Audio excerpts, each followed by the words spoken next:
Olá, irmãos, muito boa noite. Nós, graças a Deus, estamos novamente com vocês aqui pelo Facebook, podendo compartilhar com os irmãos a palavra de Deus nesse período que novamente se fecha a igreja, o templo, e nós não podemos nos reunir com tranquilidade, mas louvamos a Deus pela oportunidade de poder, através desse meio de comunicação, levar a palavra de Deus aos irmãos, de poder estar compartilhando com os irmãos, claro, aquilo que Deus tem colocado em nosso coração. Verdade é que nós estamos novamente voltando ao nosso costume e tivemos que dar novamente esse recesso, mas creio que será temporário.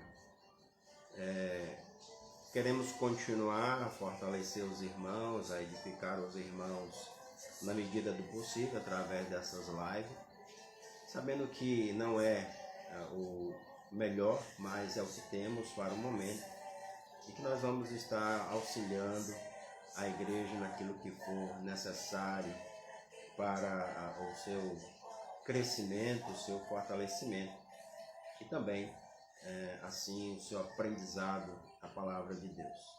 Nós louvamos o Senhor por nos permitir essa oportunidade, sempre agradecendo a Ele por tudo, já afinal de contas Ele sabe o que é melhor para nós, Ele está no controle da situação e tem com certeza a melhor resposta para tudo isso, pois sabemos que Ele governa. Então só queremos agradecer aos irmãos que estão conosco e que compartilham também dessa live. Então já tem aí alguns irmãos, creio que boa parte já desacostumado, das nossas lives, principalmente dessa forma, porque eu converso com os irmãos. Nós já tem aí a irmã Milene, também o irmão André, alguns outros mais já comentaram, também o seu Edemir, irmão Edemir, irmã Cristina também, a irmã Janeide Moraes e outros irmãos que não comentaram, mas que estão acompanhando. A gente só tem a agradecer a todos que podem, e a todos que participam, a Gabriele também, o Neto e outros irmãos que estão sempre conosco, podem estar com a sua internet boa, com essa comunicação ao vivo nesse momento. Eu quero apenas começar também pedindo aos irmãos, se alguém viu no grupo da igreja aí, nós temos alguns pedidos de oração, e um deles pela nossa irmã Isabel, a mãe da Itamara, qual precisa do nosso auxílio, precisa das nossas orações, precisa do nosso apoio. Então já temos orado não só por ela, mas também por outros irmãos. Eu coloquei no grupo da igreja também um grupo de pastores, tanto de Roraima como do Amazonas, e a gente pode incluir também alguns pastores daqui de Rio Branco, que também precisam da nossa intercessão, da nossa oração, assim que Deus esteja agindo na vida desses irmãos, e especialmente na vida também dos familiares que perderam algum dos seus entes queridos.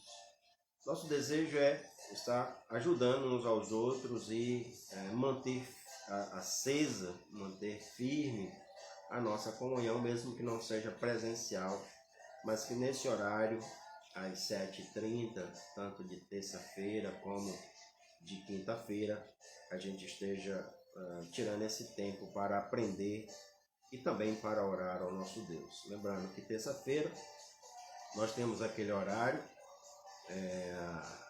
horário relógio de oração, que não precisa ser feito só na terça-feira, mas todos os dias, e os irmãos que colocaram seu nome lá continuem intercedendo. Aqueles que ainda não colocaram o nome, procure lá, bote um pouco atrás, inclua o seu nome naquela relação, esteja orando. Sei que muitos irmãos oram sem precisar daquilo, é apenas uma forma da gente ter uma responsabilidade ou ter um horário a mais para poder lembrar de oração. Sei que alguns oram, como diz Tiago, sem cessar, estão sempre lembrando, estão sempre meditando em alguma coisa. Então, mais um meio para auxiliar os irmãos. Então, hoje eu quero compartilhar com os irmãos um texto de Mateus, no capítulo 16. Nós vamos ler do versículo 13 ao versículo 20.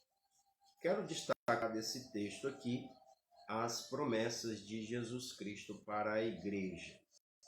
É bom a gente lembrar, principalmente em dias turvos, em dias não tão agradáveis, em dias difíceis que nós estamos passando, trazer à nossa mente, relembrar o que Deus prometeu para a sua igreja, quais as bênçãos de Deus para a sua igreja. Então, eu creio que a gente não pode esquecer dessas promessas. E aqui nesse texto nós vamos relembrar principalmente 3 promessas que o Senhor concedeu à sua igreja, que a gente pode descansar nelas e assim fortalecer a nossa fé, estar cada vez mais contente com as promessas do Senhor, seja na adversidade ou seja na bonança. O que for que estiver acontecendo, a gente possa estar descansando nessas promessas. Então, já que tem vários irmãos aí conosco, eu quero novamente só compartilhar com os irmãos, aqueles que já deram o nome, colocaram o seu comentário. Então tem também a Raine Brito, tem aqui o irmão Aquiles, a irmã Maria Zilda, e também a irmã Lucélia e outros irmãos que comentaram, né? Então eu convido os irmãos a abrir sua Bíblia em Mateus capítulo 16 e acompanhar atentamente a palavra de Deus, Mateus capítulo 16, do versículo 13 até o versículo 20. Nós vamos compartilhar esse texto, pedir a Deus que nos abençoe por meio da sua palavra. Diz assim a palavra do nosso Deus. Indo Jesus para os lados de Cesaré de Filipe, perguntou a seus discípulos: quem diz o povo ser o Filho do Homem? E eles responderam: uns dizem João Batista, outros Elias e outros Jeremias ou alguns dos profetas. Mas vós, continuou ele, quem dizeis que eu sou? Respondeu Simão Pedro. Disse: tu és o Cristo, o Filho de Deus vivo. Então Jesus afirmou: bem-aventurado és, Simão Barjonas, porque não foi carne e sangue que te o revelaram, mas meu Pai que está nos céus. Também eu te digo que tu és Pedro, e sobre esta pedra edificarei a minha igreja, e as portas do inferno não prevalecerão contra ela. Dar-te-ei as chaves do reino dos céus, e o que ligares na terra terá sido, e o que desligares na terra terá sido desligado nos céus. Então advertia os seus discípulos de que a ninguém dissesse ser ele o Cristo. Que o Senhor essa palavra em nossos corações e possamos tirar daqui exemplos profundos das promessas de Deus para as nossas vidas. Vamos orar. Senhor nosso Deus, muito obrigado por essa palavra que acabamos de ler. Sabemos que aqui tem um princípio fundamental para a tua igreja e também, Senhor, promessas que o Senhor não só manifestou, mas como tem cumprido e cumprirá, Senhor, também as que estão para acontecer. Te louvamos, pois temos a certeza de que tudo aquilo que o Senhor disse no passado aconteceu e tudo aquilo que disse no presente da igreja tem acontecido. E temos certeza também, Pai, que acontecerá aquilo que está predito para o futuro. Nos ajuda como igreja apenas entender a Tua vontade, agradecer, Senhor, mesmo quando não acontece da forma que a gente deseja, mas poder tirar experiências para as nossas vidas e assim fortalecer aqueles que não têm esperança também. É o que te pedimos, no nome santo de Jesus. Amém, Senhor. O capítulo 16 de Mateus, eu creio que é um capítulo que traz para nós algumas revelações. Podemos dizer que este capítulo aqui, de fato, é um capítulo de revelações de Deus para a igreja. E essas revelações estão presentes cada vez que nós lemos esse texto e descobrimos aqui algumas revelações que o Senhor está fazendo. A primeira revelação importantíssima que ele faz é a promessa da igreja, ou a promessa de que ele edificaria a sua igreja. Cristo também revela neste capítulo aqui a heresia ou a doutrina errada dos fariseus e saduceus. E revela para esses homens também um sinal do profeta Jonas, ou seja, mostrando para eles que o sinal que eles gostariam de ter, que eles gostariam de ver, seria então o próprio Filho do Homem sendo morto e ressuscitado ao terceiro dia. Ele revela ainda também o Cristo como o Messias, e o texto que a gente leu aí no versículo 17, ele apresenta Jesus Cristo como o Salvador, ele nos mostra aqui Jesus Cristo como sendo o... E nesta vez é revelado, então, a igreja edificada, a igreja sendo feita ou construída. Então, dentro desse capítulo aqui, Jesus, ele revela algumas promessas à sua igreja. E 3 promessas nós queremos destacar aqui para que a gente possa consolar e confortar cada coração. Então, meu objetivo nesta oportunidade é apresentar algumas promessas de Cristo para a igreja. E aí nós podemos perguntar, quais são essas promessas? Que promessas são essas que podem confortar o nosso coração? Eu vou começar pelo menos por uma promessa, a edificação da igreja. Mas também tem a autoridade da igreja e a vitória da igreja.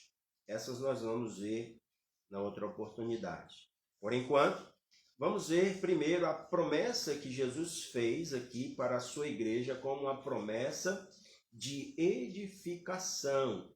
Então, Jesus começa mostrando que existe uma edificação, uma base, uma construção onde a igreja será edificada. Então, ele prometeu edificar a sua igreja. E edificar é construir ou estabelecer, fazer algo que não existia ou que não ainda tinha sido revelado. Por isso, ele nos diz no texto, edificarei a minha igreja, ou seja, no futuro, ainda não tinha sido edificada, edificarei a minha igreja, e ele está falando de algo que não tinha sido revelado no Velho Testamento. A igreja é plano de Deus desde a eternidade passada, mas Jesus não revelou isso no Velho Testamento. Ele não deixou claro para os profetas o que de fato seria esta revelação, ou que estava ainda escondido. E isso nós conseguimos ver Paulo falando aos Efésios no capítulo 3, dizendo da seguinte forma, versículos de 5 até o 6. Então, Efésios, capítulo 3, diz assim a palavra do nosso Deus. O qual em outras gerações não foi dado a conhecer aos filhos dos homens, como agora foi revelado aos seus santos apóstolos e profetas no Espírito, a saber, que os gentios são co-herdeiros, membros do mesmo corpo e co-participantes da promessa em Cristo Jesus por meio do Evangelho. E no versículo 8 e também versículo 10, ele diz, a mim, o menor de todos os santos, me foi dado esta graça de o evangelho das insondáveis riquezas de Cristo e manifestar qual seja a dispensação do mistério desde os séculos oculto em Deus, que criou todas as coisas, para que pela igreja a multiforme sabedoria, ou as várias formas de sabedoria, se tornem conhecidas agora dos principados e potestades nos lugares celestiais. Então, a igreja, que já era propósito de Deus desde a eternidade passada, é revelada no Novo Testamento. É revelada agora, como disse Paulo. Não era do conhecimento ainda dos antigos, principalmente do Velho Testamento. Então ele está mostrando que essa igreja está sendo edificada. E ela foi edificada no dia de Pentecostes, ou no dia que o Espírito Santo desce e ali 120 pessoas se convertem e formam a igreja de Deus. Então a igreja foi edificada quando o Espírito Santo veio habitar, veio morar no homem a partir daquele momento. Isso a gente também consegue ver em Tiago, no capítulo 4, versículo 5, que diz assim: ou supondes que em vão afirma as Escrituras? É com ciúme que por nós anseia o Espírito que ele fez habitar em nós. Então ele não habitava, ele fez habitar, passou a habitar a partir do dia de Pentecostes. Então a igreja aqui está sendo edificada, ela está sendo criada. Lembra-se que ele diz: eu edificarei a minha igreja. Então a igreja foi edificada, ela não foi edificada em Pedro, como diz o versículo 18, ou como diz uma interpretação errada do versículo 18 do nosso texto principal. Também eu te digo que tu és Pedro, e sobre esta pedra edificarei a minha igreja. A igreja foi edificada em Cristo. Então lembra-se, Cristo é a base, o alicerce, e essa igreja é construída sobre ele, ou por meio dele, ou nele. E aqui, claro, alguns já ouviram, a gente torna a repetir, existe um jogo de palavras no grego, que é Petros e Petra, e ele está dizendo então que Pedro é a Petra, ou a pedra pequena, a pedra de arremesso, mas ele é a Petra grande. Pedro é Petrus, pedrinha pequena, e Jesus é a pedra, ou a grande rocha. Então, ele está dizendo: também eu te digo que tu és Petrus, e sobre esta pedra edificarei a minha igreja. E creio que ele está dizendo aqui sobre ele mesmo. Talvez o texto não nos dê essa certeza, mas outros textos podem nos mostrar. Porque o que o Senhor está falando aqui, que a igreja estaria sendo edificada sobre algo que tivesse segurança, sobre algo que não pudesse ruir, sobre algo que fosse consideravelmente forte. Então, Petra, a grande rocha.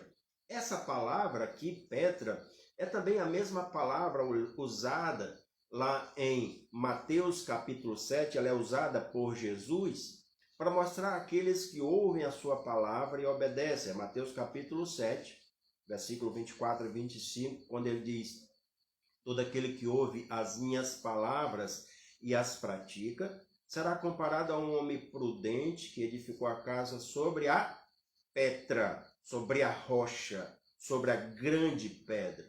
É essa mesma palavra. Então, está edificada sobre um lugar seguro. Isso é visível quando ele diz: cairão as chuvas, transbordarão os rios, soprarão os ventos e darão com ímpeto contra aquela casa que não será derrubada, que não será destruída. Então, é isso que ele está dizendo. Eu edificarei a minha igreja sobre mim mesmo, sobre a grande rocha. Ele está confirmando isso. Isso significa dizer que não há nada que possa destruir a igreja. A igreja pode passar por tempestades, por ventos, por tribulações, por lutas, mas ela jamais será abalada, ela jamais ruirá, porque ele construiu a sua igreja sobre a sua própria base. Eu edificarei a minha igreja. Cristo é a grande pedra. Cristo é a fortaleza que protege a sua igreja. Isso também é visto como alicerce aqui em Romanos, no capítulo 3, versículo 11, quando ele diz assim, Romanos 3 e 11. Deixa eu ver, 3 e 11, é isso? Se eu não peguei aqui o texto errado. Bom, acho que eu troquei aqui o texto. Mas ele é a grande pedra.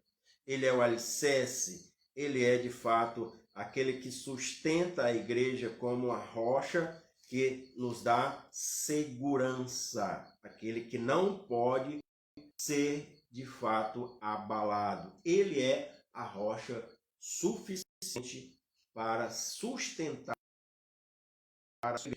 a minha igreja. Depois eu vou corrigir esse texto rapidinho. Mas a igreja é edificada por Cristo, e isso significa dizer que Cristo conhece a sua igreja, ou que Cristo, ao edificar e formar a sua igreja, a igreja não pode ser enganada. A igreja não será seduzida para o engano, ou ela não se deixará enganar. Ela vai conhecer de fato quem é Cristo, quem é o seu líder, e vai seguir o seu líder. Isso nós podemos destacar ainda em Mateus, voltando para o nosso texto principal.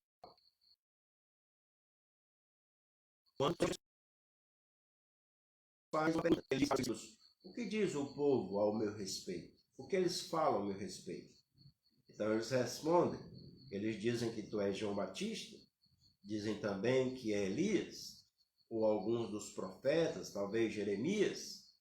Mas aí ele pergunta, e vocês? Vocês, a igreja, vocês que me seguem, o que dizem que eu sou? Então Jesus aqui é surpreendido, entre aspas, por Pedro. E Pedro responde, tu és o Cristo, ou seja, o enviado de Deus, o Messias, o Filho do Deus vivo. E aqui a gente apresenta claramente que a igreja conhece a Jesus Cristo, que a igreja não se deixará enganar por outros hereges, que a igreja não se deixará levar pela heresia ou pela apostasia, que a igreja permanecerá firme servindo ao Senhor, que a igreja está pronta a passar pelas dificuldades e lutas dessa vida. Ela vai continuar servindo ao Senhor. Ela pode até esfriar, mas não será jamais enganada. Isso a gente consegue ver que a igreja edificada por Cristo, ela segue a Jesus Cristo. Aparece em João 10, 27, quando ele diz, as minhas ovelhas ouvem a minha voz. Elas me seguem e eu as conheço. Então, Jesus conhece a igreja e a igreja conhece Jesus. Ela ouve a voz de Jesus. Isso é uma igreja edificada na rocha. Uma igreja que segue a Cristo. Então, Jesus prometeu edificar a sua igreja. Mas edificar a sua igreja também significa dizer que é uma igreja singular. Veja que ele diz, edificarei a minha igreja. Ele não diz, edificarei as muitas igrejas, ou várias igrejas. Ele diz, a minha igreja. Então, é singular. Mas a igreja de Jesus, qual é? Qual seria, então, dentre tantas igrejas, a igreja de Jesus? É bom a gente notar que ele não disse um nome da igreja. ele não deu um título a essa igreja. Ele não colocou o nome de nenhuma denominação nesta igreja. Ele diz, a minha igreja. Então, como conhecer a igreja de Jesus Cristo? Como entender qual é a igreja de Jesus Cristo? Eu creio que ele nos deixou algumas características para a gente saber qual é a sua igreja. Uma das primeiras características que eu posso destacar é o nome, ou seja, igreja também quer dizer eclesia ou eclésia. Isso significa dizer que é um grupo de pessoas chamados para fora. Um grupo que foi escolhido, um grupo que foi eleito. Ou, igual como ele fez com a nação de Israel, um grupo ou uma nação que foi escolhida para sair da escravidão do Egito. Um grupo de pessoas que ele tirou da escravidão. Então, ele chama para fora, ele traz para fora de um sistema. Mas é interessante que trazer para fora a igreja do sistema significa dizer que esta igreja de Jesus Cristo, apesar de estar convivendo no mundo, de estar no mundo, ela não é do mundo. Ela não se adapta ao modismo do mundo. Ou seja, o mundo não determina o que a igreja de Cristo tem que fazer. Não é o mundo que manda na igreja. Então, essa igreja de Cristo, ela nunca se adaptará. Ela nunca se deixará levar pelo modismo. É uma igreja chamada para fora do modismo ou do sistema mundano. Ela vai estar tentando convencer, demonstrar a sua natureza e a sua característica para que o mundo seja convencido de que Jesus Cristo é o Senhor, mas não se deixar enganar pelo mundo. Também aqui chamado para fora poderia ser chamado para fora do sistema político do mundo. Entendo o sistema político aqui como um sistema político partidário, que divide, que usa todo tipo de falcatruas, que procura sempre o benefício próprio. Também é chamado para fora de um amor pelo dinheiro. A igreja de Jesus Cristo, ela tem uma característica, ela não se deixa seduzir pelo Deus dinheiro, pelas riquezas. A igreja de Cristo, ela tem uma característica, pois ela não é vinculada aos bens materiais, ela não se deixa administrar pelos bens materiais, ela não usa isso como o carro-chefe ou a base da sua vida, como muitos têm usado. Então ela é chamado para fora, ou ela é chamada, melhor dizendo, para fora desse sistema. Ela também é chamada para a natureza, nova criatura. As coisas velhas passaram e eis que tudo se fez novo.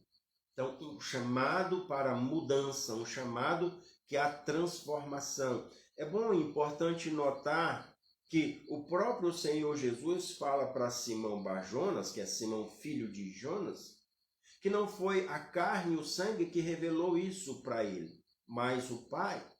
Isso significa dizer que existiu aqui um milagre na vida de Pedro. É interessante olhar para a vida de Pedro, que se a igreja fosse de fato colocada sobre Pedro, ela tinha tido muitos altos e baixos, pois a vida de Pedro era assim, era cheia de altos e baixos. Mas ela, como é edificada sobre Jesus Cristo, ele o próprio a transformar de Pedro.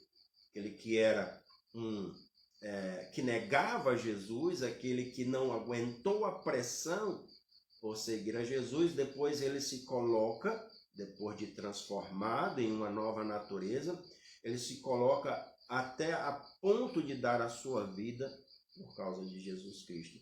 E de fato o faz quando é crucificado de cabeça para baixo.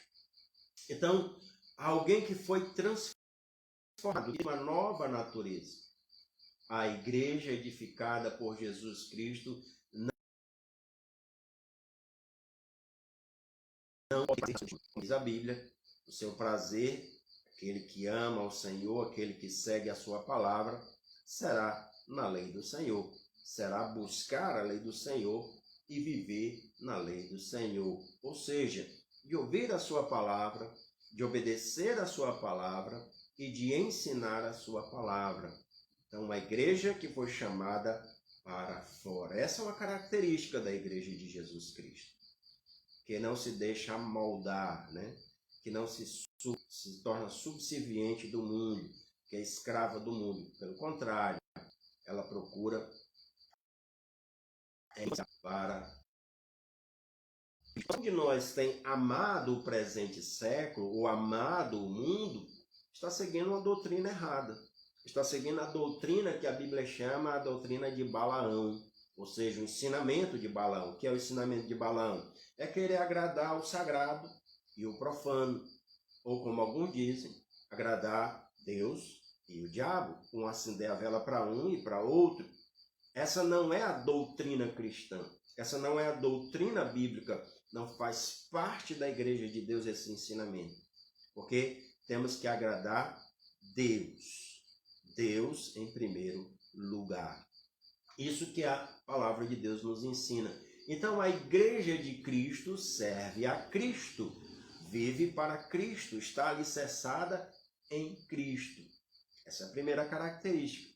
A outra característica da igreja de Cristo é que ela foi edificada para trabalhar para Cristo. É se esforçar, se dedicar, viver para Cristo. E isso a gente consegue ver lá em 1 Pedro 2:9, quando Pedro diz, próprio Pedro, que foi transformado, vós, porém, sois raça eleita, sacerdócio real, nação santa, povo de propriedade exclusiva de Deus, mas com um objetivo. Qual é o objetivo? A fim de proclamardes as virtudes daquele que vos chamou das trevas para a sua maravilhosa luz. Então esse é o propósito da igreja. Ela foi salva, foi transformada, edificada em Cristo com um propósito. A gente olha às vezes só para a primeira parte, né? Ou todas as bênçãos que nós recebemos por fazer parte da igreja. Aqui de ser sacerdócio real, nação santa, povo exclusivo e aí por diante. Mas tem um propósito. Ou falar das qualidades de Jesus Cristo. Das qualidades daquele que vos chamou das trevas para a luz. Que transforma as nossas vidas. Então nós temos que proclamar a palavra de Deus. Nós temos que falar, e falar especialmente nesse momento em que há muita desesperança. Que há de fato um desespero de pessoas que não têm estrutura. Ou quando as coisas que estão acontecendo ao nosso redor parecem ser muito mais fortes, parecem ser muito mais definitivas do que as promessas do que Jesus fez para a igreja. Então, nós temos um propósito: proclamar a palavra de Deus, proclamar as virtudes de Deus. É isso que ele nos ensina aqui. Então, que tipo de crente nós temos sido? Que tipo de crente nós temos exercido em nossas vidas? Ou que tipo de crente nós manifestamos? Um crente que trabalha para Cristo ou um crente que só dá trabalho?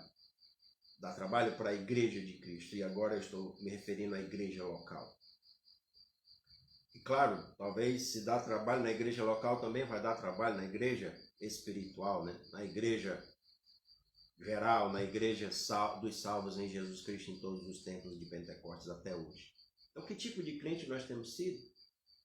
Lembrando que aquele que é verdadeiramente firmado como igreja de Cristo, ele obedece a palavra. Só saber a palavra e não obedecer não é suficiente. Temos também que praticar a palavra. Aquele que ouve a palavra e não pratica é comparado como um homem insensato ou imprudente. Um homem que edificou a sua casa sobre a areia. Então, a característica da igreja é de proclamar essa palavra, conhecer essa palavra e também viver essa palavra. Outra característica que ele nos mostra aqui da igreja edificada por Cristo é que ela foi comprada pelo seu sangue. Ela foi comprada pelo seu precioso sangue. A igreja edificada por Cristo foi comprada pelo sangue precioso de Cristo. Eu pego mais um texto de Pedro. Importante é que é este que está falando que Jesus Cristo é o Filho do Deus vivo. Em 1 Pedro, capítulo 1, versículo 18 e 19, prata ou ouro, que fortes resgatados do vosso fútil procedimento, ou da vossa vã maneira de viver, que vossos pais vos legaram, ou que nos deixaram como herança, mas pelo precioso sangue, o sangue de Cristo, de um cordeiro sem defeito e incontaminado. Então Pedro está dizendo aqui que o que nos resgatou da perdição não foi as coisas materiais que muitos abordam nas suas igrejas, não foi as coisas valorosas segundo a nossa visão deste mundo, ouro, prata, pedras preciosas, mas sim o precioso sangue de Cristo. Cristo derramou o seu sangue por esta igreja. Então, por esta igreja, ele não derramou o seu sangue em vão. Ele não derramou o seu sangue inutilmente. Ele não morreu para perder a sua igreja no meio do caminho. Ele sustentará esta igreja. Ele manterá a sua igreja firme. Aquele que começou a boa obra em nós há de completá-la. E isso não depende de nós, depende dele. Foi ele, espontaneamente, que deu a sua vida pela igreja. Então ele manterá essa igreja firme. Isso é segurança da salvação. Segurança baseada em Cristo. Não depende das nossas obras para sermos salvos. Não depende das nossas obras para permanecermos salvos. Pois a Bíblia diz que apenas por graça, Efésios 2, 8 e 9, nós somos salvos. Pela graça somos salvos mediante a fé. Isto não vem de vós, é dom de Deus e não de obras, para que ninguém se glorie. Então Deus não aceita outro meio da igreja por Cristo. É o único meio da igreja ir para o céu, é por Cristo. Atos 4 e 12. E não há salvação em nenhum outro, porque abaixo do céu não há nenhum outro nome dado entre os homens, pelo qual importa que sejamos salvos. Só Cristo. Então, se Cristo não é o nosso único e suficiente Salvador, podemos fazer parte de uma igreja local, mas não faremos parte da igreja edificada por Cristo.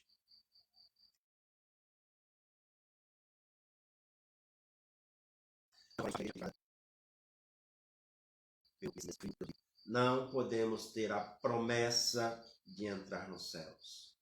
Podemos talvez ter a promessa do pastor, que vai entrar no céu, mas não tem a promessa de Cristo. A promessa de Cristo que entraria no céu é a sua igreja, comprada pelo seu precioso sangue. Esses, sim, fazem parte da igreja de Deus. E por último, a última e principal característica da igreja edificada por Cristo. Eu creio que é uma igreja que faz a vontade de Deus. Então, uma igreja que faz a vontade daquele que a comprou, daquele que a edificou, daquele que a sustenta. Então, a característica da igreja edificada por Cristo é que ela vai procurar sempre fazer a vontade de Cristo. Isso a gente consegue ver em Mateus capítulo 21, quando o Senhor está falando para os religiosos que achavam que faziam parte da nação de Israel, da promessa de Deus, da herança eterna, e que por serem então nascidos na nação, a filiação do povo de Israel estava com a salvação garantida. Aí o Senhor Jesus diz assim, Mateus 7 e 21. Nem todo que me diz, Senhor, Senhor, entrará no reino dos céus, mas aquele que faz a vontade do meu Pai que estás no céu. Então, a igreja de Cristo, ela faz a vontade de Deus. Ela procura agradar a Deus. Porque falar Senhor é fácil. Porque dizer Senhor, Senhor é algo comum para muitos. Mas fazer a vontade do Senhor. Então, devemos fazer a vontade de Deus. Eu gosto até de dizer, se a igreja fosse minha, e eu estou me referindo à igreja local, aqui a igreja Shalom, eu tinha implantado certas coisas que eu gosto, né, que para mim são importantes. Às vezes não são pecados, são coisas que podem até fortalecer o nosso corpo. Mas a igreja não é minha, a igreja é de Cristo. Eu vou fazer o que Cristo quer. Eu tenho que obedecer a Cristo. Então devemos fazer a vontade dele, pois ele deve estar em primeiro lugar em nossas vidas.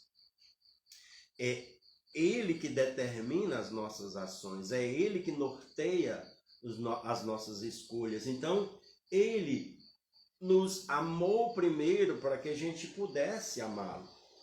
E eu então tenho que agradar a esse Deus, eu tenho que agradar a esse Senhor, porque eu devo tudo a ele. A igreja deve tudo a ele. Então tem que fazer a vontade dele. A igreja, então, edificada por Cristo, ela faz a vontade, pois ele provou o seu amor por nós. E entregando o seu único filho para morrer por nós. Como a Bíblia diz, ele prova o seu próprio amor para conosco. Eu tenho que fazer essa vontade, eu tenho que obedecer à vontade desse Deus. Deus que deu seu filho para morrer por nós e o ressuscitou para a nossa justificação, para a nossa redenção. Muitas igrejas hoje estão fazendo a vontade do homem. Muitas igrejas hoje estão querendo agradar os homens. Querem agradar talvez a liderança, querem agradar a quantidade de gente. Querem agradar um número elevado de pessoas e começam a abrir mão de princípios bíblicos e da vontade de Deus. Começam a satisfazer os homens com aquilo que satisfazem em seu coração, na sua natureza caída. E igrejas, querendo agradar o homem, estão fazendo discípulos do inferno. E isso não é eu que digo, mas a própria Bíblia diz. Algumas pessoas que tentaram agradar os homens fizeram discípulos do inferno. Olha como Jesus falou aqui dos fariseus, dos religiosos, no capítulo 23 de Mateus, versículo 15. Ele diz assim: Ai de vós, escribas e fariseus hipócritas, porque rodeais o mar e a terra para fazer um discípulo, um prosélito, como ele diz aqui, e uma vez feito, o tornais filhos do inferno 2 vezes mais do que vós. Então, se esforçavam muito para fazer discípulos, mas faziam discípulos conforme a sua vontade, aquilo que lhes agradava. Como diz o texto, tornavam aquelas pessoas 2 vezes mais filhos do inferno. Então há muitas igrejas também se colocar discípulos, se esforçam para acrescentar os seus números, se esforçam para apresentar diante da sociedade como uma igreja forte, uma igreja numerosa, mas muitos, infelizmente, são enganados, porque não querem ouvir a verdade do Evangelho. porque algumas igrejas não querem fazer a vontade de Deus. Elas não são igrejas que fazem a vontade de Deus, mas a vontade da sua liderança, a vontade da maioria dos membros, a vontade do que quer satisfazer a si mesmo. O que você tem feito? A sua vontade ou a vontade de Deus?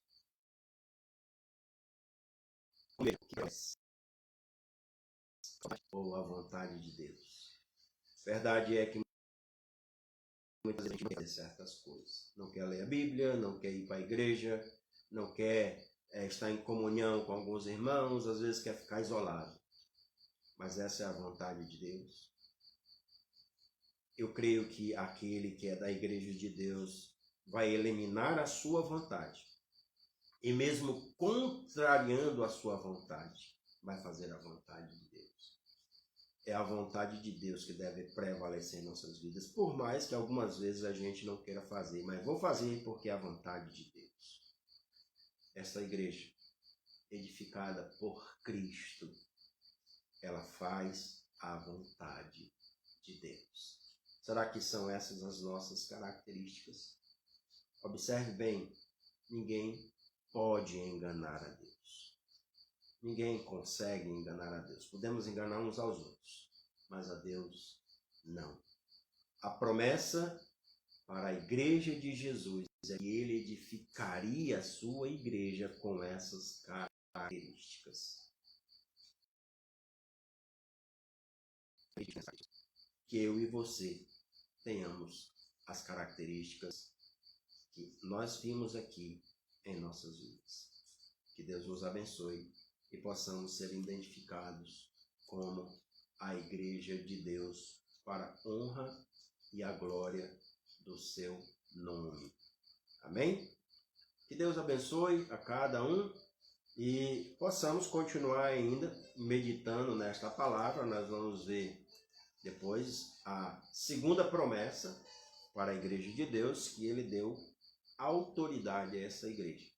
Além de edificar essa igreja, ele também deu autoridade. Nós vamos ver isso. E a última promessa é que ele prometeu à igreja que ela será, ou que ela já é, vitoriosa. E nós vamos observar isso mais atentamente. Que o Senhor abençoe nossas vidas e possamos, então, como igreja, estar reunidos, estar edificando uns aos outros, estar demonstrando a vontade de Deus em nossas vidas. É o nosso desejo. Então, mais uma vez, quero finalizar agradecendo os irmãos que estão conosco, e creio que alguns outros entraram no decorrer da mensagem, e eu talvez não tenha citado o nome, vou apenas dizer aqui a irmã Janessa, e também, deixa eu ver quem mais aqui, a irmã Vânia, também conosco, né? Irmã dando boa noite aqui, os irmãos dando boa noite. Deus abençoe. Deixa eu ver se eu tiro mais nomes aqui. Irmão Claudemir, irmã Zilda Silva, né? Essa é a irmã do irmão Edemir. Quem mais aqui? Ver se tem mais alguns para a gente dar uma boa noite. Mas agradecer a cada irmão, cada um que tem nos auxiliado. O irmão José Lima também está assistindo. Outros irmãos aqui, quem mais? Tem vários irmãos que nos acompanham. Então, que Deus abençoe, irmãos. Se Deus quiser, domingo pela manhã, a gente estará novamente aqui, ou no templo, dependendo do que possa mudar. E pedindo sempre a Deus que conforte e console os nossos corações.